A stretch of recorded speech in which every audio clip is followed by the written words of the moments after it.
Welcome to the weekly Power Up. It's Leo Robles, and I'm super excited. It is February 15th. Half of February is gone, and we just had a Valentine's Day weekend. So I hope that you and your family and your loved ones and your friends, that you had a great one, and that you celebrate those relationships and celebrate those friendships. I had an opportunity to spend a beautiful time with my girlfriend now in San Diego, Carlsbad area. We went and did a helicopter ride, and we also went to dinner, and it was incredible. And I also got in touch with all the people that I really, really care for in my life. So I just want to thank you for being part of those people, because I create this content on a weekly basis for you. I am thinking of how I can deliver more value on a weekly basis. So I'm just inspired by who you are, and thank you for being part of my life. The intention of this meeting is to empower you to be inspired and resourceful to be the greatest benefit to everyone. Let's go, right? That's the intention. I start everything with an intention. And this week, the intention of this conversation, or the subject that I have for you, is who inspired you the most? Who inspired you the most, and what did you learn from them, right? Who inspired you the most, and what did you learn from them? I posed this question earlier today to a group in Clubhouse, and I was starting to listen to the different things that people were talking about, and a lot of them were talking about their dad, and so was I, and then different people like Tony Robbins, people that were very instrumental, people in their family. But it just really shows you, where these little tiny shifts happen in each one of these entrepreneurs' lives. And I'll share that, when I started to think about this question, I started to think about a lot of different people, right? I started to think about my dad. I started to think about, the person that inspired me to go into real estate. His name is George. My first mentor, Harold Wasson. I started to think about Tony Robbins. I started thinking about Napoleon Hill. I started thinking about Zig Ziglar. I started thinking about Les Brown. There's so many amazing human beings that I could think about. And I really just shared about one in particular, which is Tony Robbins. At 16, I had the opportunity to pick up one of his books called Unlimited Power. And if you haven't read that book, I highly recommend it. Unlimited Power for me was one of those books that really shifted my life in a huge way. Up until that moment, I was always inspired about really successful people in the world. People like Kobe Bryant and people like Michael Jordan, people that were striving for excellence, that were doing extraordinary things. And as a kid, I remember being so inspired by all of these people, even people that I watched in the movies, or people that I saw on TV, right? I was really ultimately inspired. And I always questioned myself, what are those people like? How did they get like that? And how did they get an opportunity like that? Are they lucky? Were they born like that? I had all these questions as a kid before I understood, what I know now. I really thought that there was a huge separation between who I was, just a normal person, just a person that was born in La Mirada, California, with parents from Guadalajara, Jalisco, that came here, really young. My parents came to the States, very, very young. So I started to think about, how am I a regular human being, just like, going to, elementary, middle school, high school, and I have a dream to be somebody, but I don't have any belief at that moment. I really didn't. But when I picked up the book Unlimited Power by Tony Robbins for the first time, I was 16 years old. For the first time, I got a level of awareness and a connection, and a humanized some of these greats. Because Tony Robbins, in the first couple of pages, he starts to share his story about him being just a regular dude living in Azusa, California, that had, not the greatest childhood, and became like this ultra success. They called him Wonder Boy. And he was 18 years old, and he started to, hang around people like Jim Rohn, and completely change his life. And now he was, I was reading his book, and I was just blown away by his story. And I was like, my God, this guy's a regular dude, a regular human being. And he did all of this. So for that little shift in my mind, I was like, I'm a regular dude, and I can choose to do something great. And one of the things that I learned from him was write things down. He said that there was a little voice in your head, And, he talks a lot about NLP and a lot of things, but he just really talks about writing things down. And he says, it doesn't matter if you believe it. It doesn't matter if whatever you're thinking right now, just apply the exercises that you're about to learn. And in the book, it just asked me to write out all of my goals that I was going to create and why I was going to do it. And at the time, I didn't know about journaling. I didn't have a notebook. I didn't know any of this stuff. I didn't even believe that what I thought or what I wrote was impacting my life. I just didn't have an awareness. But when I read this and I saw it for the first time, I didn't even have a notebook, but I got a shoebox. And in this shoebox, I just took off the cover. I grabbed a pen and I started writing out all my goals. I said, you know what? I want to make $100,000 a year. I want to drive a Mercedes Benz. I want to dress like this. I want to travel here. I started really writing all this stuff out.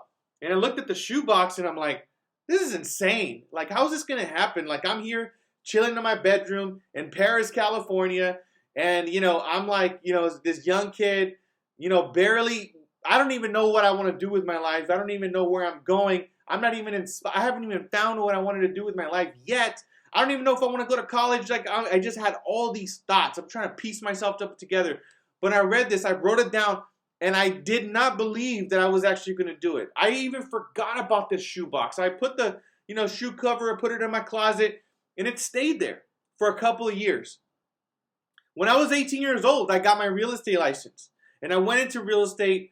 I started making money, and I bought myself a Mercedes Benz, and I wrote down all of these things in my shoebox, and what I had wrote in my shoebox became a reality within a year after, I was 18 years old. Actually, it didn't happen a year after I wrote it. I wrote it when I was 16, but it happened a year after I was 18. So like right around 19, I had manifested everything that I wanted, quote unquote, at that time, was just some Mercedes Benz, the suits, and the money. I got all of it, right? Then, unfortunately, some things changed in the marketplace. Unfortunately, it was 2005, 2006. So the market then plunged, and then I ended up losing the car. And then I actually ended up even buying a house because I wanted to become an investor. That was one of the things I wrote out.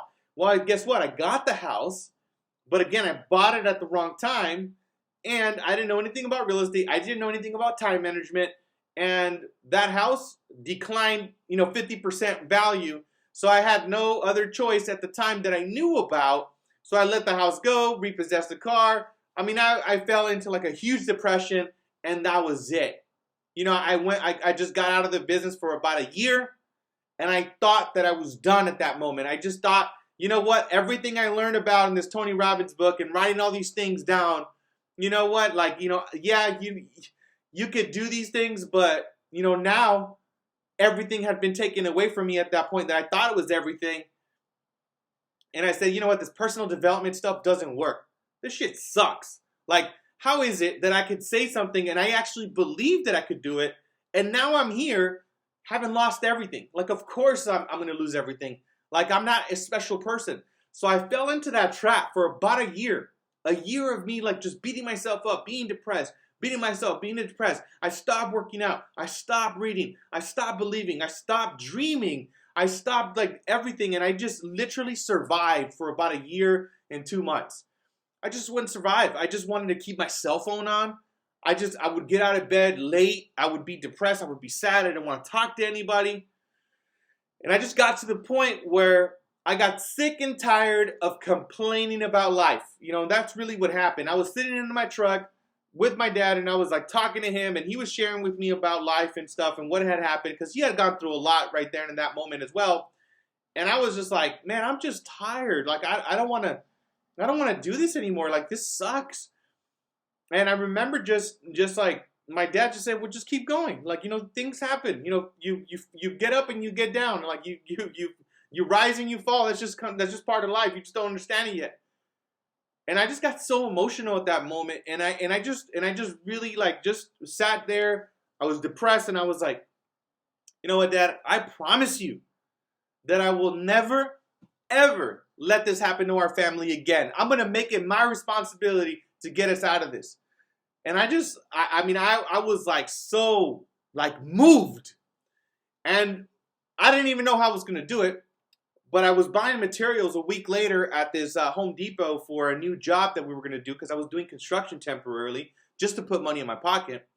There was a Remax office. And then I finally got the courage to just say, like, well, there's a Remax office. I'm like, wait, maybe real estate. That's what I should do. That was my dream. Should I believe in my dream? And my brother was in the truck with me, and my brother says, dude, just get off the truck and go talk to somebody. Ask them something. I'm like, all right, cool. So I just get off the truck. I'm in my construction clothes, and I walk into this office, all beautiful. And then there's a gal in the front, and I said, hey, can I talk to somebody about joining this office? And he's like, yeah, there are brokers here. Can you just give me 5 minutes, have a seat? So I sat down. Broker takes me in. I sit across from this angel. His name is Harold. And Harold just talked to me for about 10 minutes. I shared with him my story. I shared with him everything that I had gone through. And then he tells me, like, look, no matter what happened, he's like, you got the ability to make it again. He's like, and if you follow everything I'm going to tell you to do, you're going to be successful. And he's like, you know what? I believe you got what it takes. And I was in my construction clothes. I was sitting down right there. I don't know what he saw in me, but I was like, thank you. Thank you so much. He gave me a beautiful folder. And he said, well, are you ready to sign up? I was like, you know what? Honestly, I would definitely sign up, but I don't have the money to even pay for my dues right now. I don't have any money to start. I said, give me 90 days and I'll come back. He said, okay, sounds good, man. Come back in 90 days whenever you're ready. Perfect. I left, and 90 days later, I came up with the money, signed up for the MLS, got all my tools, and went into that office, and I just took instructions from that man, exactly what he told me, no question. I just did every single thing he asked me. The first lesson that he told me to do, he said, you know what? Because I tell him, what do I do? What's next? I signed up. I'm here. He said, go around the office and ask anybody around here what you could do to help them.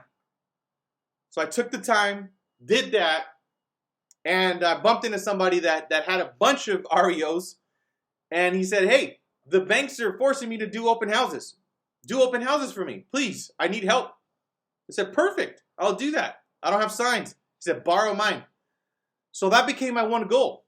I did open houses every single day, Monday through Sunday, no matter what, if I didn't have an appointment. It was because my broker told me, he's like, look, if you don't have an appointment, he's like, you got to be in front of people. If you don't have any money to invest in marketing, go to an open house. So I did open houses Monday, Tuesday, Wednesday, Thursday, Friday, Saturday, Sunday, every single day for 6 months. And I made it a commitment that I was going to do it until it became successful. And I did. 6 months later, I earned my first paycheck.